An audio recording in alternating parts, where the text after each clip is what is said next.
Yo, what up, Wolfpack? This the Blind Wolf. We back at it. I'd like to thank everybody that subscribe, like, share, comment on these videos. I truly appreciate it from the bottom of my heart. All right, come on, Wolfpack. Let's go on this journey. Y'all know I lost my eyesight July 7, 2007 while I was in prison. Well, I went through a whole lot of things as far as, being in prison with this particular disability and, just learning how to deal with being a blind person altogether was extremely difficult to go through. But I was doing the best that I could with what I had. But the main thing is, I'm grateful that I was granted the opportunity to be around some people that showed me what true loyalty really is. And I had some Muslim brothers out there in Hagerstown that really showed me what true loyalty was. I had some Muslim brothers and some homeboys and stuff down the pen. They showed me what loyalty was as well, but I'm mainly gonna talk about these brothers that I was out here in Hagerstown with at this particular point in time because of some of the things that I was going through at this particular time, as far as with me losing my eyesight, me still being in prison, and adapting to my surroundings and just what's happening to me in life. Well, I had Naeem, real, I'm talking about knowledgeable brother in Islam. And we had Mujahid, real militant, knowledgeable brother in Islam, strong-willed brother. We had Waleed, very protective brother, strong-willed, knowledgeable in Islam. Man, we had so many good brothers out there that I can't even really, take the time out to name everybody that I remembered that was an influence in my life in this particular video. So we're gonna just skip on past that. But like I said, I had these brothers in my corner with me every day. And it was times that I would be needing to walk to the cafeteria and I would be just coming back from having a surgery done. If it's a real bad rainstorm or it's snowing real bad out there, and I would have a brother on my left, I would have a brother on my right, I would have a brother in front of me, I would have a brother behind me, and a whole bunch of other brothers around them walking me towards the cafeteria. I felt like the Pope for real as I was walking around the pen. You know what I mean? I had security everywhere, you heard me. But they didn't do these things because we was ganged up, we was mobbed up. Nah, they was doing these things because they knew the opposition was real. They knew that the opposition was the administration, and they didn't care whether or not I had a disability. So, and my brothers know this. So they took the time out to say, you know what, we're gonna make sure the aisles are straight, and they would keep me on the walk path. Because one of the things that I had to explain to you is when I was in Hagerstown and MCTC, they kept their lawn manicured. It looked like a college campus. The grounds were extremely clean, and they didn't play about this stuff. If you stepped on the grass, they was whooping you straight up. You ain't even got to ask them a whole bunch of questions. They coming straight at you. So this is something that's possible to happen, and I'm in a situation where I can't even really see like that, but they know these things because they would be the ones that would take me, transport me from the penitentiary to the hospital and back, put me back on the tier, knowing that I can't see like that, and expect me to walk around the compound and not make a mistake, not step on the grass, not misjudge my steps when it's a snowstorm outside, not knowing exactly where the grass line is because there's snow covering everything. But they would attack at any given moment because of these things. Prime example, I just got done having a surgery done, and maybe 2 days of bump restriction because I had just come back from this medical procedure, and they were actually bringing my trays and stuff to myself. But I don't really think that my Muslim brothers even knew that I was on a tear. And at this point in time, I kind of like was, I ain't gonna lie, I was depressed. I ain't really want to talk to nobody like that because what happened in this particular surgery, kind of like had me twisted a little bit, but that's another story. So I'm in the cell, not really talking to nobody. I just got my bunk buddy in there, Roger Cox, who actually was a real good dude at the time, and I miss him too. That's a crazy old man. I'm gonna talk to y'all about him later. But he made sure that I was straight in the COs. They were actually bringing me my trays while everybody else was gone over to the cafeteria, to get their food or whatever. So 2 days go past and it's snowing real bad outside. Now, mind you, out there in Hagerstown, when it snows real bad, sometimes they would make it like a trail from each housing unit, to get to the cafeteria, to get to medical, to get to the chapel, or to get to different housing units. But they had a trail for you to be able to walk through, and it kept you on the walkway, which is like the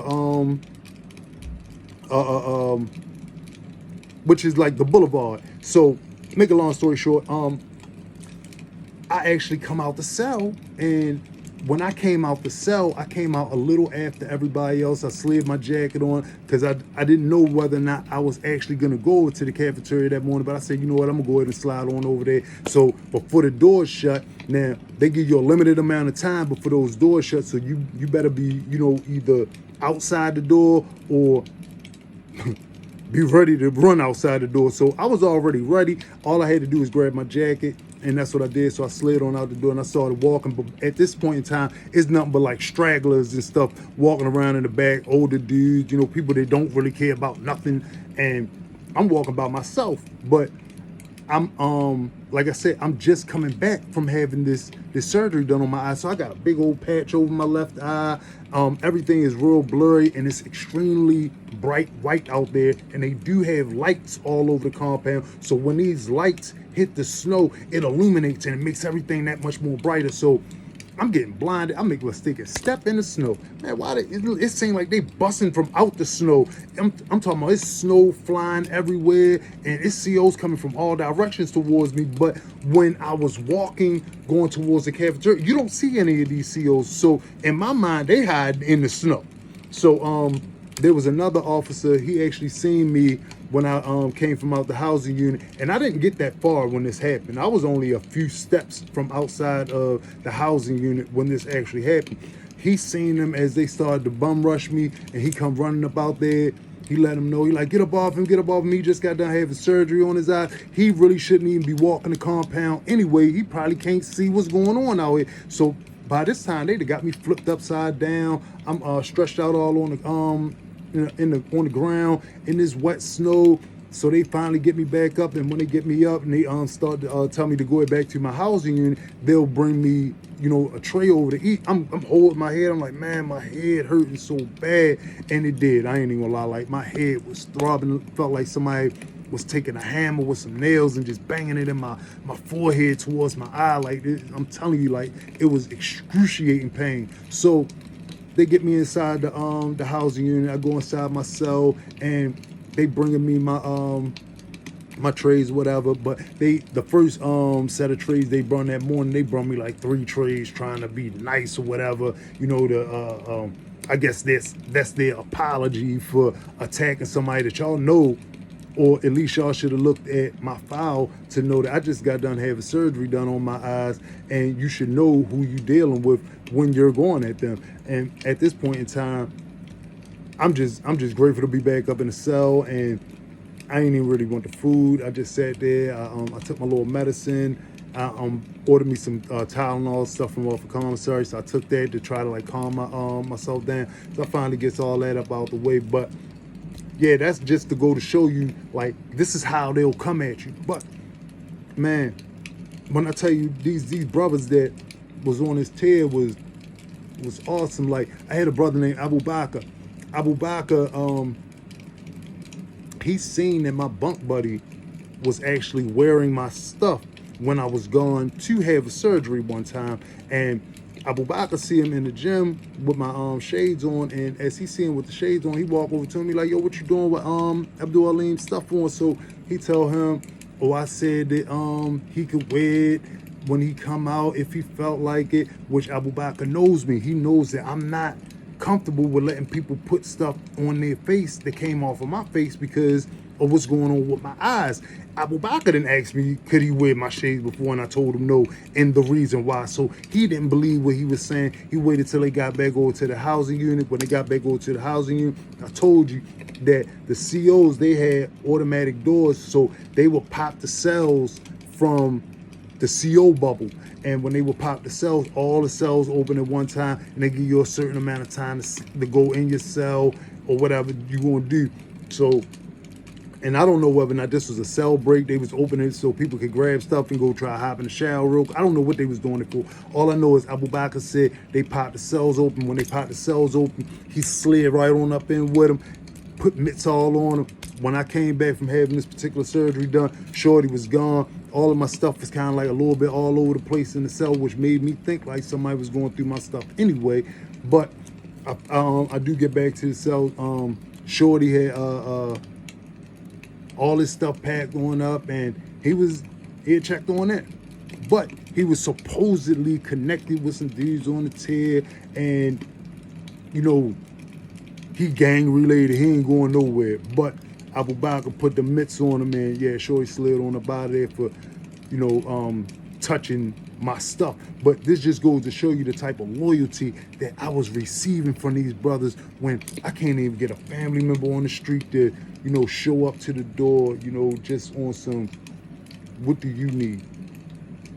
But when I was able to see, I sat my family down and I told them, as long as I'm out here in these streets and y'all need me, don't ever feel like y'all alone, because for the most part, I got a bunch of females in my family. So I had to be, in Islam, what we would call the protector. I had to be the wali of my family. And I was that before I knew anything about Islam. So I got 3 sisters. I got a mother. I'm the only boy. I got some homeboys and stuff that's like brothers. I got my brother on my arm. I don't know if I got this in front of the camera right, but I got my brother on my arm that's the dude I learned how to dribble a basketball with. So I got some people in my life that were like my brothers, but I didn't have an actual blood brother. I had 3 blood sisters, and it was my job for me to protect them at all costs. And that's what I did. But when it's time for me to have that same thing back, I don't really receive, in my opinion, what I feel like I should be receiving from those who I share the same blood with.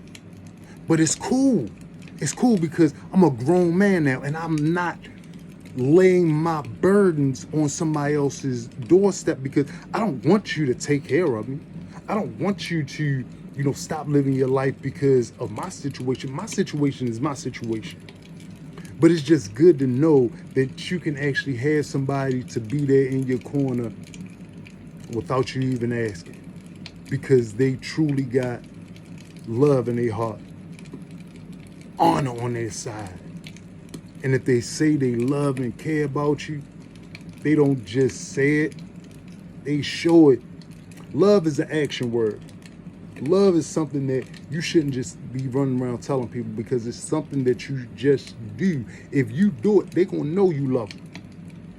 Remember them 5 P's, y'all. Proper planning prevents poor performance. When you properly putting the right people in your life, you can experience the joy of knowing what it feels like to have somebody loyal in your corner.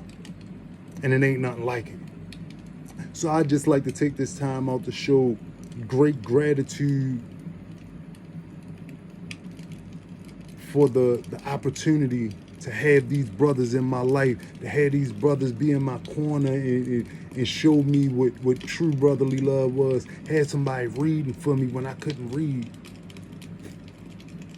Man, y'all just don't understand the depth and the intensity that I felt towards my brothers in prison.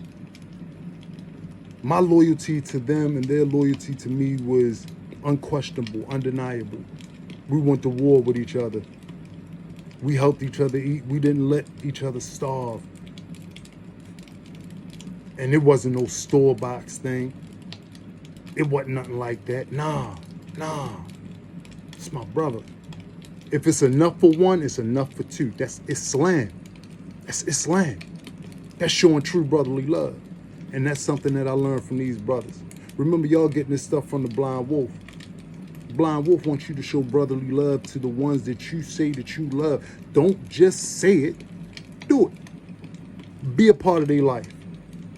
Be a part of the reason that people say, hey, I got a good life. And a lot of the times it's because people know that they got somebody in their corner.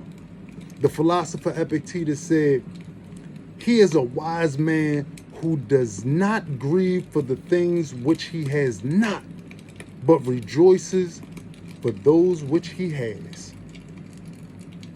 Be grateful for the people that's in your life that got your back, y'all. Like I said before, it ain't nothing like loyalty and love in your life. So show some love, be love. Don't expect somebody to just do these things. When you're doing what you're supposed to do, it's going to come to you. Whether it come from them or not, you love you. And once you love you, other people going to start seeing that, and they going to want to gravitate to that because they see that you see something in yourself, and you're not begging nobody for their acceptance. You're not begging nobody for their opinion. You only want what's best for you, and wanting what's best for you, you're going to make people gravitate that much more to you. Show big love to yourself. Show big love to your family. Like I used to say in the beginning of my videos, the most gangster thing in the world is being there for your family. So be there for your family, but more importantly, remember the words of my man, Marcus Aurelius. The happiness of your life depends upon the quality of your thoughts. So if you have some quality thoughts, teach these quality thoughts to your children so that these lessons can, go from generation to generation, and people won't keep on sliding further and further away from the truth of who we really are. Because who we really are, we the Wolfpack family, and we out here, we ain't getting ready to stop none of this. You heard me. It may be some stumbling blocks in the way, but we walking through the fire, y'all. We don't break, we don't bend for nothing and nobody. And it's coming big love from your boy, Blind Wolf 410. We in the building.